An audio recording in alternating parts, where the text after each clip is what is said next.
오늘 본문은 요한이 잡힌 후라고 시작을 합니다.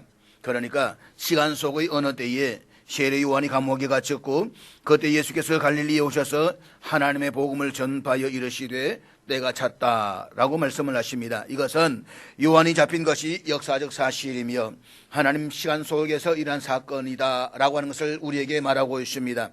아담의 범죄 이후에 인류를 구원하고자 하신 하나님의 계획이 예수님께서 이 땅에 오심으로써 역사 속에 일어나는 하나님의 계획이 실제로 이루어졌습니다. 그리고 성경에 기록된 하나님의 구속사는 자유주의 신학자들이 말한 것 같이 공허한 신화나 종교적 담론이 아니라 역사이며 사실이다라고 하는 것입니다. 그렇습니다. 기독교의 역사는 1차적으로 기록된 역사입니다.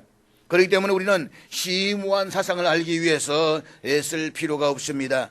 기독교의 진리를 탐구하기 위해서 더 많은 책과 인터넷을 돌아다닐 필요도 없습니다. 무엇보다도 기독교는 사람들에게 신비를 탐구하기 위해서 하나님과는 진리를 찾아내보라고 그렇게 촉구하고 있는 것이 아닙니다. 기독교는 단지 이렇게 선포할 뿐입니다. 들으시오, 이것이 바로 하나님이 이루어 놓으신 것이요.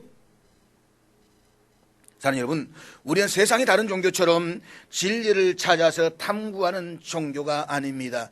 만약 우리가 진리를 찾아서 연구하고 탐구해서 신을 알아간다라고 한다면 얼마나 곤고하겠습니까? 얼마나 힘들겠습니까? 아마 가다가 모두 다 흩어져 버리고 말 것입니다. 우리는 이미 하나님이 이루어 놓으신 역사적 사실 위를 걸어가고 있는 사람들입니다. 따라서 2000년 전 왕이신 하나님이 인간의 몸을 입고 예수 그리스도라는 이름으로 이 땅에 오신 것도 부인할 수 없는 역사적 사실입니다. 유일무이한 하나님의 사건, 하나님의 역사가 있었습니다. 요한이 예수께서 갈릴리에 오셔서 이것은 종교적 담화나 꾸며낸 이야기가 아니라 역사적 사실이다라고 하는 것입니다. 그리고 왕이신 예수님이 선포하십니다. 하나님의 나라 가까이 왔으니 회개하고 복음을 믿어라. 왕이신 예수님의 공생애를 시작하면서 선포하신 첫 메시지가 바로 하나님의 나라였습니다. 예수님이 이 땅에서 가르치신 내용의 핵심은 하나님 나라였습니다. 뿐만 아니라 예수님이 부활하시고 성천하시기까지 40일 동안 제자들 말씀하신 것도 역시 하나님 나라였습니다. 예수님의 제자들도 역시 하나님 나라를 가르쳤습니다. 사도행전을 보게 되면 빌립도 사마리아 땅에서 하나님 나라에 관한 말씀을 전했다라고 했습니다. 사도 바울도 마찬가지였습니다. 바울은 에베소 교회에서 석 달 동안이나 하나님 나라를 전파했다라고 했습니다. 그리고 그의 마지막 사역지였던 로마에서도 하나님 나라를 전파했습니다. 하나님 나라라고 하는 표현은 신약 성경에서 마가, 누가, 요한복음에만 100여 차례나 나옵니다. 예수님도 하나님 나라, 하늘나라, 천국과 같은 단어들을 무려 70여 차례나 사용하셨습니다. 그러니까 사복음서에 널려져 있는 것이 하나님 나라, 천국이라는 단어입니다. 성경이 말씀하고 있고 또 예수님이 가르친 복음의 핵심이 바로 하나님 나라입니다. 교회 행전이라고도 알려져 있는 사도행전을 보게 되면 시작과 끝이 하나님 나라였습니다. 기독교에서 예수님과 제자들 사도 바울을 빼면 무엇이 남겠습니까? 그런데 그 중요한 핵심 인물들이 가르친 주제도 역시 한결같이 하나님의 나라였습니다. 초대교회 가르침의 중요한 중심 내용도 하나님 나라였습니다. 따라서 하나님 나라는 기독교 신앙의 여러 주제들 가운데 하나가 아니라 기독교 신앙의 본질이요 전부다라고 하는 것입니다. 처음부터 끝까지가 하나님 나라의 이야기입니다. 그런데 안타까운 것은 오늘의 한국교회가 영원한 하나님 나라 표상에 갇혀서 이 땅에 임하시는 하나님 나라의 복음을 잃어버렸다는 것입니다. 한국교회는 예수 그리스도께서 선포하셨던 하나님 나라의 복음 대신에 성경과는 거리가 먼 천당 구원론과 번영신학에 취한 교회의 성장론이 깊이 뿌리를 내리고 있습니다. 예수 믿고 복받아서 잘 살아보겠다는 기복적인 번영신학과 죽어서는 천당에 가려는 소시민적인 열망이 교회와 성도들 중심에 자리를 잡고 있습니다. 때문에 하나님이 교회와 세상을 통치하신다라고 하는 하나님 나라의 복음이 잘 들려지지를 않고 이 세상을 거룩하게 변화시켜야 할 하나님 나라의 백성으로서의 비전도 보이지 않는다는 것입니다. 그렇다면 그 이유가 무엇일까요? 오늘 한국교회가 하나님 나라에 대한 개념을 올바로 가르치지 못한 이유, 그리고 우리가 하나님 나라에 대해서 잘못 알고 있는 것이 무엇일까요? 첫째로 천국에 대한 개념을 잘못 이해하고 있다는 것입니다. 우리는 천국에 대한 개념을 잘못 이해하고 있습니다. 이제 한번 질문을 드려보도록 하겠습니다. 한글 성경에 천당이라는 단어가 있을까요? 없을까요? 마스크 찍고 있어가지고 이게 대답을 어떻게 하시는지 모르겠습니다. 한글 성경에 천당이라는 단어가 있을까요? 없을까요? 없습니다. 그런데 왜 우리는 예수 천당, 불신 지옥이라는 말을 그렇게 많이 사용해 왔을까요? 일제강점기 때 최권능 목사님, 잘 알려진 최봉석 목사님이 전도를 하시면서 예수를 믿고 구원받으면 천당에 가고 예수를 안 믿으면 지옥에 갑니다 라고 하는 이 말이 너무 깁니다. 한 사람 더 많이 만나서 복음을 전하고 싶은데 이 말이 너무 길다 보니까 단어를 합축해서 이야기를 합니다. 그래서 하는 이야기가 뭐냐? 예수 천당, 불신 지옥이라는 말이었습니다. 예수 천당, 불신 지옥. 이 말은 믿지 않는 사람들도 다 알고 있습니다. 그런데 천당이라는 말이 성경에는 없습니다. 그러면 왜 옛날에 신앙의 어른들이 성경에 없는 천당이라는 말을 쓰게 되었을까요? 천당이라는 말이 한글 성경에는 없지만 중국 성경에는 히브리서 9장 24절과 베드로전서 3장 22절에 딱 2번 나온다라고 말합니다. 그런데 한글 성경에서 그것도 천당이라고 번역하지 않고 하늘이라고 번역을 했습니다. 그 천국이라는 단어는 구약 성경 66권 전체에서 마태복음에만 기록되어져 있습니다. 예외적으로 디모데후서 4장 11절에만 천국이라는 단어가 딱 한 번 쓰여지고 있습니다. 예수님의 생애와 사역을 다루고 있는 것이 우리는 복음서라고 말합니다. 그 가운데서 마태, 마가, 누가 복음은 같은 관점으로 기록을 했다라고 해서 이 셋을 가리켜서 우리는 공관복음이라고 말합니다. 그들 가운데서 마가복음이 가장 먼저 쓰여졌습니다. 마가복음부터 바울 서신 전체가 다 하나님 나라라는 단어를 사용하고 있습니다. 물론 마태복음에서도 하나님 나라는 말이 3번 나오고 있고 디모데후서 4장 18절에서 천국이라는 단어가 예외적으로 나오고는 있습니다. 그러나 우리가 그토록 많이 듣던 천국이라는 단어는 마태복음에서만 사용되었습니다. 그리고 천당이라는 단어는 한글 성경에 그 어디에도 나오지 않습니다. 오늘 본문에서도 마가는 하나님 나라 가까이 왔다라고 기록을 하고 있는데 병행 구절인 마태복음에서는 천국이 가까이 왔다라고 기록하고 있습니다. 그러면 왜 마태는 하나님 나라가 아닌 천국이라는 단어를 사용했을까요? 마태복음은 유대인인 마태가 유대인들을 염두에 두고 기록한 복음서입니다. 마태는 유대인들 향해서 십자가에서 죽으시고 부활하신 예수님이 바로 하나님의 아들이었고 구약 성경에서 예언되고 약속된 그 메시아였던 사실을 증거하기를 원했습니다. 유대인들은 유대교를 믿는 사람들로서 구약의 율법의 철저를 아주 철저하게 지켰습니다. 그런데 10계명 가운데 제3계명이 뭐냐? 너는 내 하나님 여호와의 이름을 망령되게 부르지 말라라고 하는 것입니다. 그리고 여호와는 그의 이름을 망령되게 부르는 자를 죄 없다 하지 아니하리라 라고 말씀을 하십니다. 때문에 유대인들은 아무도 여호와 하나님이라는 이름을 사용하지 않았습니다. 10계명에서 여호와의 이름을 부르지 말라라고 말씀했기 때문이라는 것입니다. 그래서 서기관들은 성경을 필사하면서도 여호와라는 단어가 나오면 굉장한 경외심을 나타냈습니다. 그들은 성경을 필사하다가 여호와라는 단어가 나오면 가서 목욕을 하고 옷을 갈아입고 새로운 붓으로 글을 씁니다. 여호와라는 글을 쓰고 난 뒤에 그 붓을 다시 내려놓고 다른 붓으로 글을 썼다는 것입니다.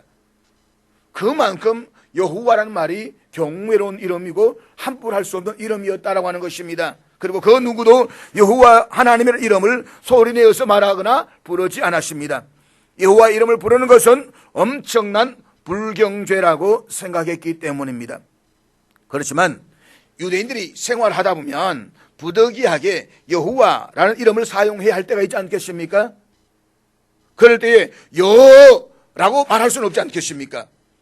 그래서 여호와 하나님의 이름을 대신해서 부를 대체 이름이 필요했습니다. 그 가운데 하나가 주라는 뜻의 아도나이라는 이름이고 또 하나는 하늘이라고 불렀습니다.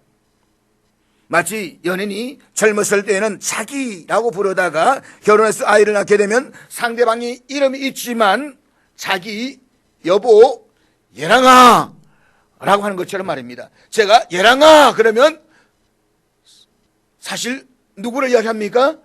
집사람 김창수고 부르지만 그렇지만 저는 김창숙 씨라고 부르지 않습니다. 예랑아 라고 부르지 않습니까? 마찬가지라는 것입니다. 다시 말해서 여호와 하나님이라는 이름을 아도나이 하늘로 유대인들은 대체해서 불렀습니다. 누가복음 15장에 보면 탕자가 아버지부터 돌아오면서 아버지께 내가 하늘과 아버지께 죄를 지어 사오니 라고 말합니다. 이때 하늘이 하나님을 가리킨다라고 하는 것을 유대 사회에서는 모두가 다 알아들었다는 것입니다. 유대인들은 여호와 이름을 망령되게 부를 수가 없었기 때문에 하늘이라고 불렀습니다. 그러니까 하늘이라고 말하면 유대인들은 다 알아듣습니다. 그리고 나라라는 말은 히브리 말로 말쿠트라고 말하고 헬라어로 바실레이아라고 말하는데 이 말은 예수님의 제자들 가운데서 나라라고 하는 단어는 다스린다라는 의미에서의 왕권, 통치, 주권을 이야기할 때 사용되는 단어였습니다. 그러니까 당시에 하늘나라 천국이라고 말하면 유대인들은 하나님께서 통치하신다, 하나님이 다스리신다라는 개념으로 알아들었습니다. 그런데 한자 문화권에서 성경을 번역할 때에 이 번역자들이 마태복음을 번역하면서 하늘을 하늘천자로, 나라를 나라국자로 번역을 했습니다. 천국. 그러니까 하늘나라 천국을 예수님이 살던 당시에 언어적, 종교적 세계관의 의미는 다 사라져버린 채 한자 문화권에서 전혀 다른 의미로 이해를 하게 되었다는 것입니다. 즉 하늘이라고 말하면 유대인들은 전부 여호와 하나님으로 알아듣게 되는데 중국에 와서 한자 문화권에서 하늘이라고 하면 옛날 옥황상제를 떠올리면서 저 해와 달이 있는 그 어느 우주 공간을 연상하게 된다는 것입니다. 그래서 저 하늘 어딘가에 하나님이 있어가지고 그가 이 세상을 내려다보시고 천국은 우리가 죽으면 가는 극락과 같은 곳으로 인식을 하고 있다라고 하는 것입니다. 게다가 헬라어로 나라 바실레이아라는 이 나라를 헬라 문화권에서 있었던 유대인들은 전부가 하나님이 다스리신다라는 통치 개념으로 알아듣습니다. 나라 그러면 하나님 통치하신다 라고 알아듣게 되는데 한자 문화권에서는 나라 국자를 썼다 보니까 통치라는 개념이 아니라 땅덩어리라는 지리적이고 영토적인 개념으로 이해를 하게 된다는 것입니다. 그래서 나라 하면 한국 땅, 일본 땅, 중국 땅처럼 해와 달과 별이 있는 저기 어느 공간에 존재하는 땅이라고 생각을 하고 있다는 것입니다. 따라서 하늘나라도 하늘 어딘가에 존재하는 땅덩어리이지 그곳에서 사는 집 개념으로 받아들였습니다. 저 하늘 어딘가에 천국, 천당이 있다라고 생각을 해왔습니다. 그곳에 가면 옥황상제가 있고 선녀들이 춤을 추고 선녀들이 어울려서 놀고 있는 것처럼 천국, 하나님 나라라고 하면 하나님이 계시고 천사들이 노래하고 있는 것으로 우리가 떠올리게 되는 것입니다. 유대인들은 하나님이 다스린다는 의미로 받아들이고 있는데 우리 번역된 성경을 읽으면서 해와 달과 별이 있는 저 어딘가에 들어가서 덩실덩실 춤을 추면서 영원히 살게 될 그곳을 먼저 생각한다는 것입니다. 여러분, 예수님이나 제자들 또 사도와 우리의 이 말의 개념을 알아들었다면 어떻게 반응하실 것 같습니까? 아마도 까무러치설는지도 모릅니다. 나는 그렇게 이야기하지 않았는데 그렇게 이해하고 있는 우리를 보면서 얼마나 놀라시겠습니까? 예수님과 사도 바울은 천국 혹은 하나님 나라는 단어를 한 번도 우리와 같은 개념으로 사용한 적이 없습니다. 예수님이나 제자들, 사도 바울이 하늘나라 천국은 하나님이 통치하신다는 역동적인 왕권을 의미했습니다. 마태만 하나님의 이름을 함부로 불러서는 안 된다는 유대 문화 때문에 하늘로 대체해서 표현했을 뿐입니다. 그런 것을 우리는 잘못 번역해서 우리 나름대로 의미로 받아들이면서 지금까지 잘못 이해를 해왔다는 것입니다. 그럼 둘째로 하나님 나라를 우리는 죽어서만 가는 나라로 이해하고 있다는 것입니다. 하나님 나라를 죽어서만 가는 나라. 여러분, 하나님 나라는 어디에 있을까요? 우리가 천국 가면 죽어서 가는 좋은 곳 넷세 정도로만 생각을 하고 있습니다. 그런데 예수님과 사도 바울이 단순히 죽어서 가는 좋은 곳에 대해서 그렇게 열심히 가르쳤을까요? 바울이 3개월 동안 에베소에서 가르친 내용이 그것뿐이었을까요? 물론 하나님의 나라는 우리가 이 육신의 장막이 무너진 후에 죽어서 하는 천국 이야기도 있습니다. 오해하지 마십시오. 우리는 이 땅에서 육신의 장막이 무너지고 죽게 되면 하나님이 예비해 두신 저 영원한 천국 하나님 나라에 들어갈 것입니다. 슬픔과 고통이 지속되고 있는 이 땅과는 구별되는 영원한 하나님 나라, 그래서 슬픔도 없고 고통도 없는 그 장수 하나님 나라가 있습니다. 우리 장차 영광스러운 그곳에 들어가게 될 것을 믿으시기를 주의로 축복합니다. 저도 그날을 소망합니다. 이 땅의 삶이 끝나고 나는 어느 날 나는 하나님 나라에 올라갈 것입니다. 하나님 예배하신 그곳에 갈 것입니다. 하나님 나라는 분명히 있습니다. 그러나 우리가 기억해야 되는 것은 천국은 죽어서만 가는 나라가 아니다라고 하는 것입니다. 하나님 나라는 그리스도인의 신앙생활 전체를 말합니다.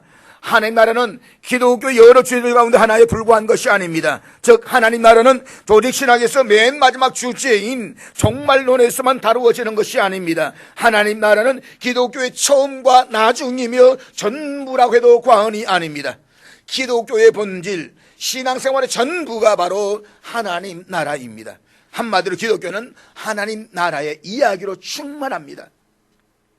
예수님과 제자 선포했던 하나님 나라는 이 땅에서 예수 그리스도를 구주로 고백하는 모든 그리스도인들 가운데 임하시는 나라였습니다.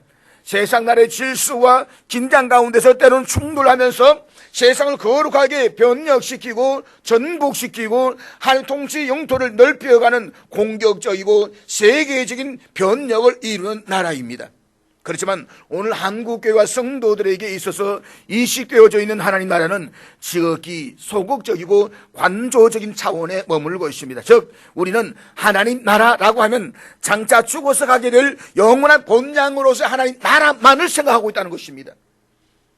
물론 우리는 말씀드렸던 것처럼 광야와 같은 이 땅의 삶을 마치면 우리가 소망하는 저 거룩한 곳 아버지 집에 돌아가게 될 것입니다. 영원한 집, 저 멀리 배는 나의 시온성, 오거룩한 곳 나아버지 집, 우리 그 아버지 집에 가게 될 것입니다. 우리는 이 사실을 조금도 의심하지 않습니다. 그러나 성경이 가르치는 하나님 나라는 내세적인 나라만을 이야기하지는 않습니다. 만약에 하나님 나라가 단순히 내세 지향적이란 것이라고 한다면 그때여 하나님이신 예수님께서 인간의 몸을 입고 이 땅에 오실 이유가 있었을까요? 그리고 예수님의 제자들과 수많은 믿음의 선배들이 생명을 걸고 복음을 전해야 할 이유가 있었을까요? 그냥 하나님께서 믿음의 자녀들을 번쩍 들어다가 하나님 나라에 놔두시면 되지 않겠습니까? 오늘 이 시간에 너 힘들지? 내가 바로 데려갈게 하고 뚝 들어가지고 엘리야를 들고 가시는 것처럼 에녹을 들고 가시는 것처럼 우리를 뚝 들어가지고 하나님 나라에 옮겨버리시면 되지 않습니까? 얼마나 쉽습니까? 세상 모든 부모는 자기 자녀들이 보다 좋은 환경, 안전한 곳에 살기를 소망합니다. 하나님 아버지의 마음도 그렇습니다. 그렇다면 하나님께서 당신의 사랑하는 자녀들이 눈물 흘리며 고생하는 이 땅이 아니라 눈물과 한숨과 고통이 없는 저 영원한 천국으로 데려가시면 다 되는 것입니다. 그리고 예수님이 십자가를 앞에 두고 감람산에서 제자를 기도하실 때에도 이렇게 드려서야 마땅할 것입니다. 내가 비옵는 것은 그들을 세상에서 데려가시기 위함이니이다. 다시 말해 예수님께서 아버지 하나님, 내가 잔디를 원하는 것은 이 백성들, 나를 따른 저 수많은 하나님의 백성들을 이 땅이 아니라 하나님 나라에 다 데려가기를 원합니다 라고 기도해야만 합니다. 그런데 아닙니다. 요한복음 17장 15절 우리 같이 읽도록 하겠습니다. 다 같이 읽습니다. 시작. 내가 비옵는 것은 그들을 세상에서 데려가시기를 위함이 아니요 다만 악에 빠지지 않게 보존하시기를 위함이니이다. 예수님이 참으로 원하셨던 것은 광야와 같은 세상에서 우리를 데려가시기 위함이 아니라 우리가 이 세상에서 악에 빠지지 않고 거룩함으로 하나님 나라를 세워가는 것입니다. 그래서 예수님께서는 아버지께서 나를 세상에 보내신 것 같이 나도 너희들을 천국으로 데려간다 가 아니라 세상에 보낸다라고 말씀을 하셨습니다. 우리를 통해서 거칠고 메마른 광야와 같은 이 세상을 하나님 통치하시는 거룩한 하나님 나라로 세워가기를 원하신다는 것입니다. 그것이 바로 하나님 아버지의 마음이고 인류를 향한 하나님 아버지의 비전입니다. 그럼에 불구하고 오늘 한국의 많은 교인들은 하나님 나라를 이야기할 때에 단순히 죽어서만 가는 내세적인 개념으로서의 천국, 천당으로 이해를 하고 있습니다. 이런 잘못된 이해는 우리의 신앙생활 전반에 너무나도 많은 문제를 일으켰습니다. 즉 천국을 육신의 장막이 무너지고 죽어서 가는 세계로만 인식을 하다 보니까 지금 여기에서 하나님의 다스림을 받고 살아가는 현재의 삶을 전혀 강조하지를 못했습니다. 그저 예수 믿고 천당 가면 된다, 이것만 가르쳤습니다. 그렇지만 이 땅에서 내가 어떻게 살아가야 될 것인가, 이에 대한 삶의 문제를 우리 전혀 이야기하지를 못했습니다. 오히려 죽어서 가는 내세적인 면만을 부각되었습니다. 현실을 떠난 피아노로서의 천국만을 생각했습니다. 때문에 현실의 부조리와 죄악들을 바라보면서 나만 죄에 빠지지 않으면 된다는 이분적인 생활을 해왔다는 것입니다. 여러분 아십니까? 주님께서 변호사산상에서 제자들 두신 것이 아니라 그 제자들 데리고 이 땅으로 내려오셨다는 것입니다. 산 아래 동대로 들어가셨다는 것입니다. 천국을 단순히 죽음 이후에 가서 살게 될 공간적 영역으로 이해하게 될 때에 이 세상은 천국에 들어가기 직전에 대기실에 불과합니다. 대기실은 열심히 살지 않습니다. 그냥 시간만 채우면 되는 것입니다. 그래서 이 세상에서는 덧없이 살아도 되고 죽어 사는 그곳에만 의미를 두었습니다. 죄악으로 무너진 이 세상을 거룩하게 변화시켜야 할 대상이 아니라 피해야 할, 회피해야 할 대상으로 생각을 했습니다. 그래서 이 땅에서 죄악에 오염되지 않고 자신을 잘 지켜서 하나님 나라에 들어가기만을 소망했습니다. 그래서 죄에 물들지 않기 위해서 어떤 사람은 산속으로 들어가서 수도원을 만들고 그 속에서 우리들만 살겠다라고 해서 별도의 공동체를 만듭니다. 결국 이것이 오늘의 한국교회와 교인들이 세상을 병원화시키는 주체가 되지를 못하고 비난을 받고 있는 하나의 요인이 된 것입니다. 무엇보다도 하나님에 대한 이와 같은 잘못된 이해는 한국교회가 성숙하지 못한 신앙인을 양성하는 결과를 가져왔습니다. 그래서 죄를 안 짓고 그냥 하나님의 영광을 바라보며 살다가 복을 많이 받고 죽어서는 좋은 곳으로 가게 된다는 생각만 가져왔습니다. 우리가 하나님 나라를 단순히 죽어서 가게 될 천국으로 이해를 하게 되면 지금 현재적 삶은 어물쩍 넘겨버리는 미성숙한 삶을 살게 됩니다. 지금 이 땅에서 하나님의 다스림을 받으면서 어떻게 하나님의 백성으로서의 삶을 살아갈 것인가에 대한 현재의 삶을 소홀히 하게 된다는 것입니다.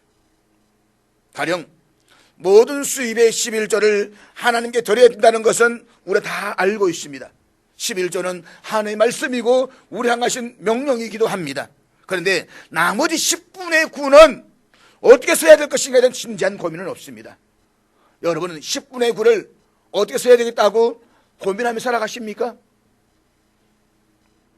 뿐만 아니라 성수주의를 해야 된다고 하는 것도 우리는 심정적으로 다 알고 있습니다. 그런데 월요일부터 토요일까지 나머지 6일은 구체적으로 어떻게 살아야 될 것인가에 대해서 깊이 고민하며 살아가십니까?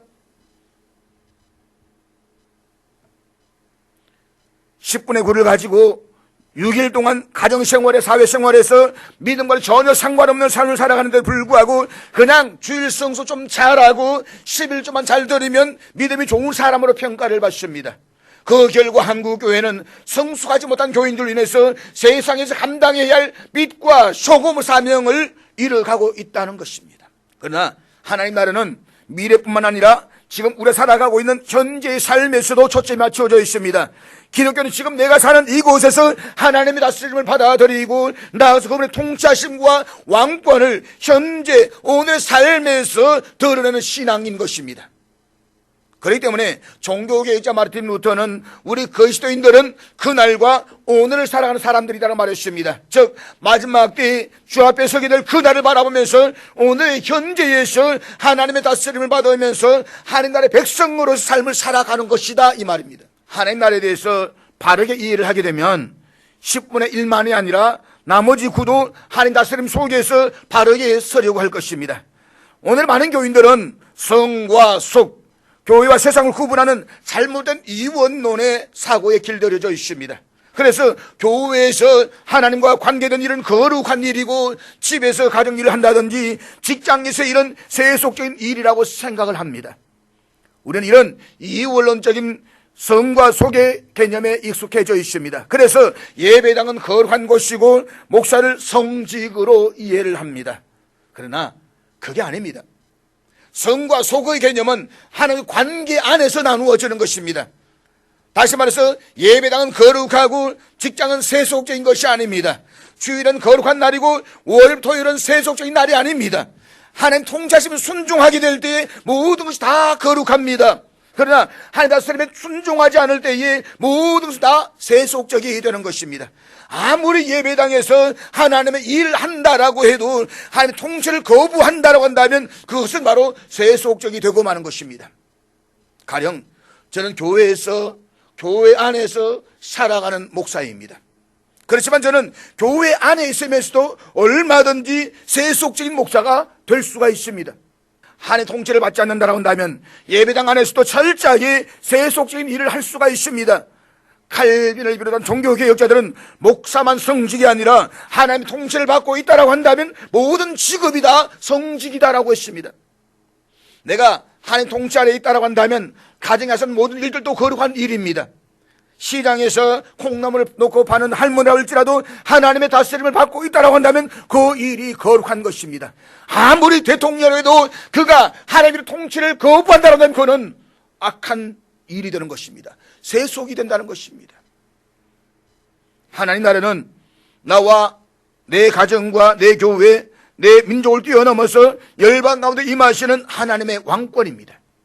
내가 선 곳에서 하나님의 통치하심과 그분의 통치에 순종함이 있다라고 한다면 그곳이 바로 거룩한 땅 하나님 나라가 되는 것입니다. 이런 개념이 안 되니까 교회에서는 나름 기도도 잘하고 또 봉사도 열심히 해서 굉장히 멋있는 사람 같은데 가정이나 사회에서는 이중적인 된 모습이 되고 마는 것입니다. 이게 안 되니까 교회에서는 거룩한데 집에 가서는 엉망이 되는 것입니다. 지금 하나님 다스림 속에 있고 모든 것이 주님 통치 아래 있다고 한다면 그것이 바로 거룩한 일이 되고 내가 선 땅이 거룩한 땅이 되는 줄로 믿으시기를 주의 이름으로 축복합니다. 혹여 이런 질문을 하고 싶은 분이 계실는지도 모르겠습니다. 그러면 흔히 우리가 말하는 우리가 죽어 사는 천국은 없다는 말입니까? 아닙니다. 제가 강조하고 있지만 앞에도 말씀을 드렸지만 우리가 죽어 사는 천국은 있습니다. 반드시 있습니다. 천국과 지옥은 있습니다. 그러면 그것이 어디에 있습니까? I don't know. You don't know?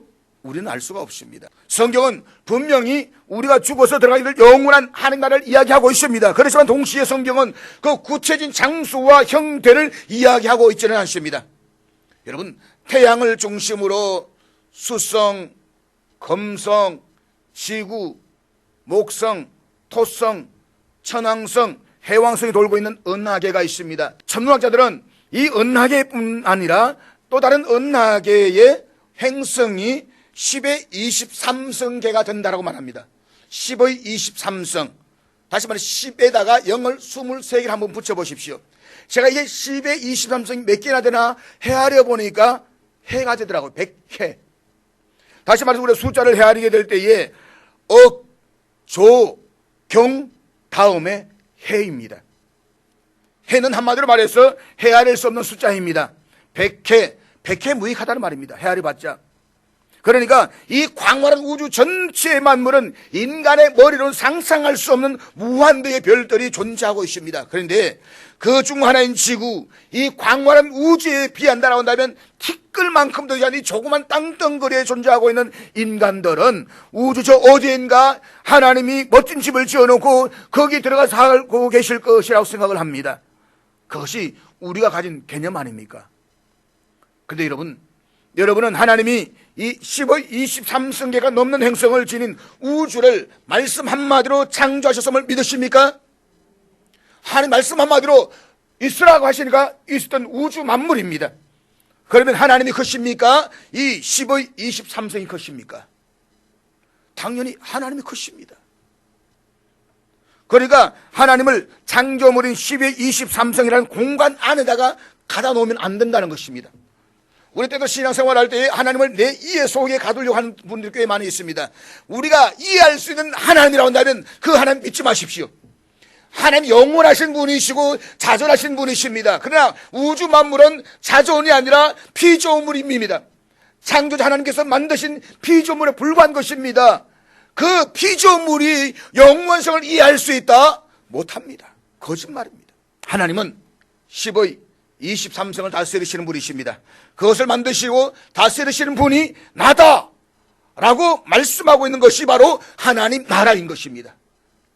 즉 천국이나 천당이라는 말은 15의 23성을 하나님이 다스리신다는 말입니다.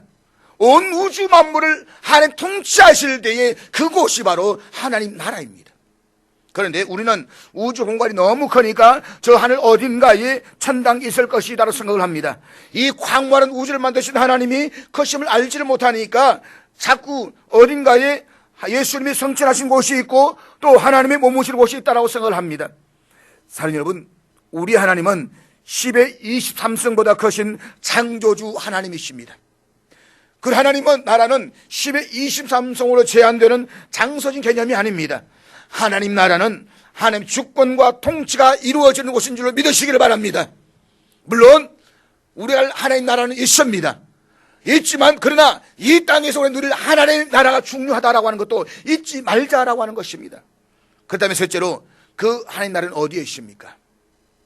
우리 누가복음 17장 20절과 21절 다 같이 읽도록 하겠습니다. 17장 20절 21절 같이 읽습니다. 시작. 바리새인들이 하나님 나라가 어느 때 임하나이까 묻거늘 예수께서 대답하여 이르시되 하나님 나라는 볼 수 있게 임하는 것이 아니요 또 여기 있다 저기 있다고도 못하리니 하나님 나라는 너희 안에 있느니라. 누가복음 17장에 보면 예수님께서 무리들에게 죽기 전에 하나님 나라를 볼 자들도 있다라고 말씀을 하십니다. 그리고 70인 제자를 발송하실 때에도 하나님 나라가 너희에게 가까이 왔다라고 말씀을 하셨습니다. 뿐만 아니라 말을 못하게 하는 귀신들을 쫓아내시며 무리들에게 하나님 나라가 이미 너희에게 임하였다라고 말씀을 하셨습니다. 너희에게 임하였다. 자, 예수님이 이런 말씀을 있음에도 불구하고 유대인들이 바라던 하나님 나라가 가시적으로 이루어지질 않았습니다. 그러니까 바리새인들이 이 예수의 말씀을 비꼬면서 이런 뉘앙스로 질문을 합니다. 하나님 나라가 보이지도 않는데 도대체 언제쯤 임한다는 것입니까? 이때 예수님이 이렇게 말씀을 하십니다. 하나님 나라는 너희 안에 있느니라. 여기서 안에 있다에 해당되는 헬라어 전치사는 두 가지 뜻을 가지고 있습니다. 하나는 안에라는 within이라는 뜻이고 또 다른 하나는 가운데라고 하는 among이라는 뜻입니다. 지금 예수님께서는 무리들의 빙 둘러싸인 채 하나님 나라의 말씀을 전하고 있습니다.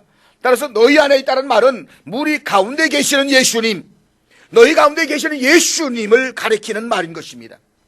무리들 가운데 예수님의 통치가 임하고 있는 것이 바로 하나님 나라입니다.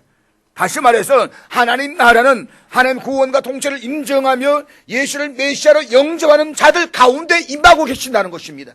한글 성경을 읽다 보면 너희 안에라고 말하니까 당연히 우리 마음을 생각합니다. 우리 마음 안에 있다. 그래서 내 마음에 하나님 나라 천국이 있다라고 흔히 생각을 합니다. 그런데 예수님의 이 말씀은 하나님 나라가 어느 때 임하느냐라는 바리새인들의 질문에 하신 대답입니다. 때문에 한글 성경 그대로 너희 안에라는 의미로 받아들인다면 바리새인들의 마음 안에라는 의미가 되는 것입니다. 그런데 여러분, 바리새인들 누구입니까? 바리새인들은 스스로 하나님 나라에 들어가는 것을 거부했을 뿐만 아니라 그것도 부족해서 다른 사람들이 하나님 나라에 들어가는 것까지도 회방했던 사람들입니다. 그렇기 때문에 하나님 나라가 바리새인들 안에 있다라는 말은 있을 수가 없는 것입니다. 그렇기 때문에 너희 가운데, 다시 말해 우리 안에 마음에도 예수님이 계시지 않으면 지옥인 것입니다. 우리 안에, 우리 가운데 예수님이 계시지 않으면 여기가 지옥인 것입니다. 사랑하는 여러분, 만왕의 왕이신 예수님은 왕권으로 다스리시는 분이십니다. 그 예수님의 통치가 무들 가운데 임하는 것을 가리켜서 너희 안에 있다라고 말씀하신 것입니다. 왕 되신 예수님이 내 안에서 나를 다스리시면 내 안에는 하나님 나라 천국이 임하는 것입니다. 예수 그리스도를 영접하고 우리들 가운데 하나님의 구원과 통치를 인정하면 지금 이 순간에도 우리는 하나님 나라를 경험하며 또 그 안에 살고 있는 것입니다. 그러니까 중요한 것은 예수님이 들어가야 됩니다. 우리들 안에 예수님이 계셔야만 합니다. 우리 교회, 내 가정에 예수님이 계셔야만 합니다. 예수님이 나를 다스리신다면 예수님이 통치하시는 곳이 바로 하나님 나라가 되는 것입니다. 내 안에 왕 대신 예수님이 계신다. 나는 예수님의 통치를 받고 있다. 그래서 이제부터 내 인생의 소유권이나 결정권이 나에게 있지 않고 왕 대신 예수님께 있다라고, 그래서 그분의 다스림을 받고 있다고 한다면 사람 여러분, 내 안에 하나님 나라가 이루어진 줄로 믿으시기를 주의 이름으로 축복합니다. 예수님 없이 그냥 단순히 내 안에 천국이 이루어진다는 개념으로 잘못 받아들이면 불교가 말하는 해탈이나 극락과 다를 것이 하나도 없습니다. 불교도 우리 마음이 극락이라고 말합니다. 제법 중생이라 너희 안에 부처가 될 수 있는 마음이 다 있다라고 말합니다. 그 부처가 되기 위해서 열심히 도를 닦고 깨달으라고 말씀합니다. 그래서 지극정성으로 수양을 하고 마음을 다스려 부처가 되기를 원하지만 석가모니 이래로 부처가 된 사람은 하나도 없습니다. 그런데 기독교는 단순하게 그냥 마음을 하나님 나라로 말하고 있는 것이 아닙니다. 왕이신 예수님이 나를 다스리신다면 내 안에 하나님 나라가 이루어지는 것입니다. 예수님을 나의 구주로 영접하고 내가 그분을 내 마음에 모실 때에 나는 이 땅에서 하나님 나라를 경험할 것이고, 이 땅의 생명이 끝나는 날 저 영원한 천국, 우리 주님이 계시는 그곳에 가게 될 것입니다. 우리 가정에서 예수님의 통치가 이루어지고 있다고 한다면 그곳이 바로 하나님 나라인 것입니다. 내 주 예수 모신 곳이 어디나 하늘나라. 그렇습니다.